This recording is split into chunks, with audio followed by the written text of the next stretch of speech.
Tramp hükümetinin Cungo'ya qaratqan soda urushi Cungo'ning fan texnika taraqqiyoti chakkash uchundir. Avvalgi bir jumlada nima deydi? Prezident Trampning Cungo'ga qaratqan soda urushi Cungo'ning fan texnika taraqqiyoti chakkash uchundir. Davomlashtirib nima deydi? Hatto Amerika shart qo'yish jadvalining oxirida. Masalan, Cungo'ga shart qo'ydi. Soda urushi to'g'risida shart qo'ydi. Adil soda to'g'risida shart qo'ydi deyilganda, Jeffrey Sachs nima deydi? Shart qo'yish jadvalining oxiri qismida popuzni ishlatib bunda ko'rsatdi. Agar Amerika Jungo moslashib bermadi deb his qiladigan bo'lsa, tamoyil beji orqali darhol Jungoni jazolash kerak. Jungo yandırıp zərbi berishga bo'lmaydi. Amerika tamoyil beji orqali Jungoni jazolaydi, lekin Jungo qo'l yandırıp, yana tamoyil beji orqali Amerikani chaklashga bo'lmaydi. Amerikani jazolashga bo'lmaydi. Amaliyotda Jungo nima qilyapti? Bu shartlarga pisand qilmadi deydi. Bu shartlarni qabul qilmadi. Ben tamoyil beji qo'yman, lekin sen tamoyil beji qo'ymaysan degan bu shartlarni qabul qilmadi. Bu yerda nima bor? Bu jumladan siz shu narsani his qilishingiz mumkin. Bu yerda biz zo'ravonlik deyishingiz mumkin. Undaqa emas dostlar. Siz boshdan oxir nima deb keldik? Sen Dünya Savdo Tashkiloti kirding, va'da berding, 17 yil o'tdi. Sen buni ijro qilmading. Bu shuni esingiz uchun bo'lsin. Bo'lmasa Xitoy zo'ravonlik qildi Amerika, Kutu zo'ravonlik qildi Amerika, Populistlarda Amerika degan gaplarni fikrab turolmaydiganligi uchun siz yuqorgi asosga. Masalan, va'da berding Dünya Savdo Tashkiloti 17 yil. 17 yil o'tdi, baga va'dani ijro qildi. Masalan, Moyit Jungo tarafdan aytganda mayadi. Hozir Jungo yana nima deyapti? Zo'ravonlik qildi. Jungoni jazolash kerak. Jungo yandırıp zərbi berishga bo'lmaydi. Chunki 17 yil bor. Jungoning tovarlarga boj qo'ysa, texmi boy. Amerikaning tovarlarga boj qo'ysa, texmi bo'lmaydi. Masalan, Amerikaning tovarlarga boj qo'yishga ma'qul. Chunki sen o'zing va'da bergan. Men bu son oxirimiz jumla ketib turmasam, tushuncha hosil bo'lmaydi. Vatandosh kechiring. Fakat boj bekor qilishni davomlashtirsa bo'ladi. Demak, sen 17 yil burun bergan va'dang bo'yicha Jungo'dan ya Amerikadan Jungo'ga eksport qilingan tovar mallarning bejini kechirim qilish. Bojni tevallatish. Mushuni davomlashtirsang ham bo'ladi, boshqa yo'l yo'q. Bugun biz bu ishlarni Amerikaning Jungo'ni cheklash strategiyasi tarafdan tafakkur qiladigan bo'lsak, tushunamizki, bu hargizmi Prezident Trampning suhbat qurishni bilmaganligi va ixtiyoriy ish qilayotganligidan emas. Balki tagi-taktidan aytganda Amerika Jungo bilan savdo suhbati qurishni xohlamaydi. Bu yerda yarashar vaqt keldi, o'chkaytma. Amerika Washington Post xat yozgan, nima maqola yozgan Jeffrey Sachs to'g'ri gaplaydi. Nima deydi? Tagi-taktidan aytganda Amerika Qo'shma Shtatlari hukumati Jungo hukumati bilan mushuning munosabatda, masalan, savdo munosabatlarida suhbat qurishni xohlamaydi. Sababi nima? Yani Jeffrey Sachs bunu ko'rsatmab. Sababini men boshda hozir ko'rsatib qo'ygan. O 7 yil burun sen nima deb va'da? Bugungacha ijro qilmadi. Yani men sen bilan suhbat qurish zaruriyatim bor. Yani bilan sen bilan bu to'g'ri qayta suhbatlash mumkinligi bormi? Zaruriyati bormi? Yo'q. Chunki sen dastlabki bergan va'dani 17 yil o'tib ijro qilmading. Men sen bilan suhbat qurmayman deb. Sachs nima deydi? Tagi-taktidan surishtirsan, hozir navbatda Amerika Qo'shma Shtatlari Jungo bilan suhbat qurish niyatida emas. Amerika amaliyotda bizga taraqqiyotni to'xtatishga, bosh ko'tarishni to'xtatishga buyruq berdi bu. Vaqt gezdi. Jungoning yarashari vaqt gezdi. Nima deydi? Amaliyotda Amerika bizning taraqqiyotimizni, mayli iqtisod, mayli fan texnika taraqqiyotimizni to'xtatishga, shundaqli bizning Osiyoda bosh ko'tarishimiz va dunyoda bosh ko'tarishimizni to'xtatishga buyruq berdi. Albatta shunday bo'ldi. Chunki boshda aytdik-ku, raqobatchi davlat, raqobatda ishlagan davlat, Amerika Qo'shma Shtatlarining dunyoviy o'rniga tahdid qilib kelgan davlat. Bu kurash bu dunyo. Dunyo shunday ekan. Biz hozir Uyg'urlarni ko'rib yetyapmiz bu dunyoni oddiy qo'limiz bilan. yoki siyoset babında özümüzü terbiyelemeyen bir millet de biz Uygurlar bugün görüyoruz. Dünya şokan.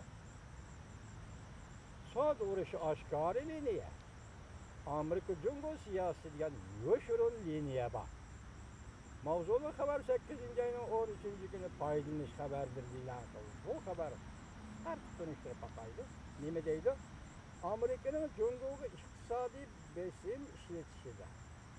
Aşkar liniye var. Ve şundakla yoşurun liniye var. Çıktı yol veren kilovatı da Amerika'daydı.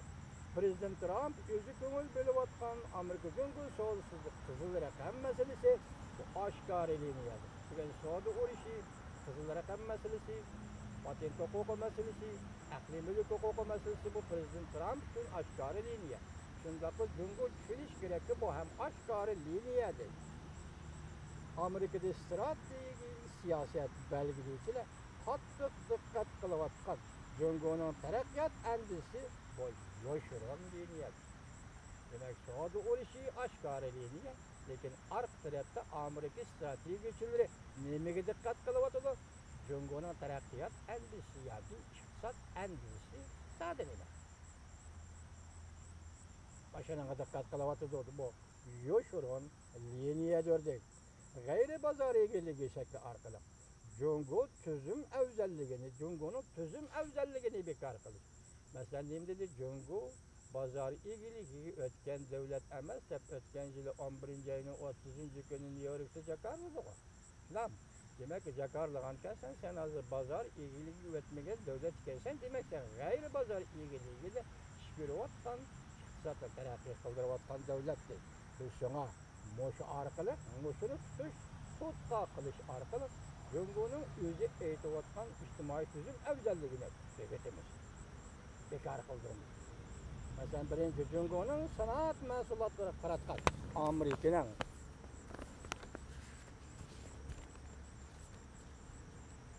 umumiyetlik tamacına becek uyuş, cedveleri oturgu çıkış.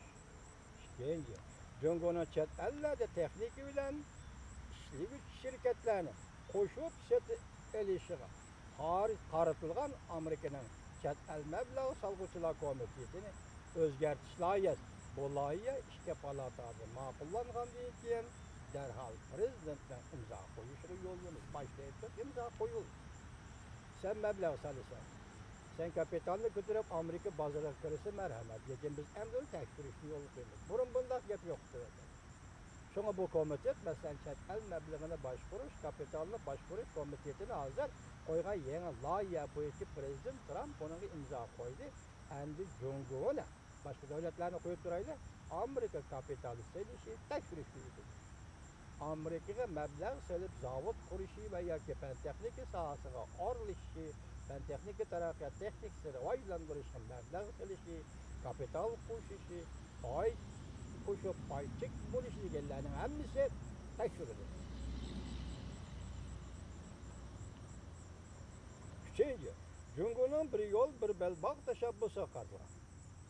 Amerika'nın Hindi Tinç Okyan asası kuruluşuna meblağ seliş planı Japonya, Hindistan bilen birleşip Cumhur bilen rekabetleşir ve rekabetleş ceryanını kanat yaydı.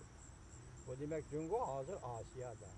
Mesela Hindi Okyan'a çıktı mı değil, sen burayın Tinç Okyan rayına meblağ sasan, ben özümle emez. Amerika koşmuştadır Japonya, Hindistan. Biz üç devlet birleşip Hindi Tinç Okyan etrafı kırgaklarındaki devletler ya muşur hayırlık meblağ salınız. Demek muşu arkalık neyme? Senin bir yol, bir belbağ siyasetinin karıştırır. Hazır Garp matbuatında Uygurlar doğrusu ilan kılıvatkan ve makallarını körüvatışlar, hürmetli vatandaşlar şunun nimi deyilevatılır. Şinjan Uygur Abdülmüray'ın, Müslimlik Uyguristan, yakibiyet yaşavatkan Uygurlar, Xitayının bir yol, bir belbağ sahası gider, şekli tehdit peyda kılgan rayon ve Uygurlar şundak millettir. Bu Cumhur'un nezirzi şundak. Mesela Uygur kaysi yol bilen tehdit selişi mümkün vatandaş. Mesela Şinjan Uygur Abdülmüray'ın ötkeni sözlüge liksiyemde, ötken yıl 8. ayda sözlüge liksiyem desinler de bağlı vatandaşım. Bu anda dedim ben Şinjan Uygur Abdülmüray'ını, yani Müslimlik Uyguristan endilikte dünyanın taraqqiyotı, Yevropa, Asiya taraqqiyotı ve Cungo'nun g'arbdan chiqish eg'izi, dunyoga chiqish eg'izi sifatida shuning ishininglarki bu rayon nima Tinch okeandagi, g'arb okeandagi bir kanal var ismini unutib qoldim ama birdenbire şu o'rni Malakka bo'g'zining o'rniga o'tib, ya'ni Qoraqalpaqdagi Malakka bo'g'ziga aylanadi degan. Hozir bu g'arb yozuvchilari Uyg'ur to'g'risida, Uyg'uriston to'g'risida to'xtalgan nima deyotadi? Bir yo'l, bir belbog' siyosati Xitoyning g'arbga, Kichik Osiyagacha, hatta shu orqali Yevropaga kirish kerak. Şuna bu yol Şinjan yolu, yani Uygurlar yaşayotgan yol, hozir bir yol, bir belbog' siyosiy to'sqinlik qilingan. Xitoyning nazarida shunday masalaga aylangancha hozir Uyg'urlarni bostirib. Endi hozir ma'lum deydi, 3-chi masala Jungoning bir yo'l, bir belbog' tashabbusiga qartilgan Amerika, Yaponiya, Hindiston birlashib burayga mablag' soladi. Endi biz boshda ko'rdik-ku, Prezident Trump Goldstop sarayida şirketçiler kütüp alganda nima dedi? Bir yol, bir belbog' siyosati Jungo dunyoning siyosatiga buzg'unchilik elib keladi. Men bunday siyosatni qo'llamayman degan mazmunda so'zlab turgan. Mana shunday. 4-chi, Jungo davlat shirkatlarining chet elga chiqishiga qartilgan. Mablag' solish, shirkat qurish chet ellarda masalan Amerikada davlatlar. Amerikaning Junshong aloqa shirkati zarbibi bir nishoni qilib tanlab qo'ydi. Dastlabda Amerika shunday tanlab qoldi. Keyin jarimani qo'ydi. Junshong shirkatining Amerikadagi rahbarlik o'rnini o'zgartdi. Bunaqa aytganda, Jungoning Junshong shirkatining rahbarlik o'rni Amerikaning qo'liga o'tdi deysingizmi bo'ldi. Shunda ahvol ostida Junshong shirkatining Amerikada bozorda faoliyat qilishi mumkinlik berdi Amerika. 5-chi, Jungoning aqliy mulkini o'g'irlashi, texnika yutini majburlashiga qartilgan Amerikaning savdo siyosati. Chet elning mablag' solishini cheklash qatorliq atalmish bozorni burmalash vositasi. Amerikaning Dunyo savdo tashkiloti turishliq vakili dal hozir Yevropa ittifoqi va Yaponiya qatorliq davlatlar bilan birlashib Dunyo savdo tashkiloti Jungoni ayblamoqchi bo'lyapti. Demak biz o'tgan kelishimiz nimada? To'satlı Amerika Qo'shma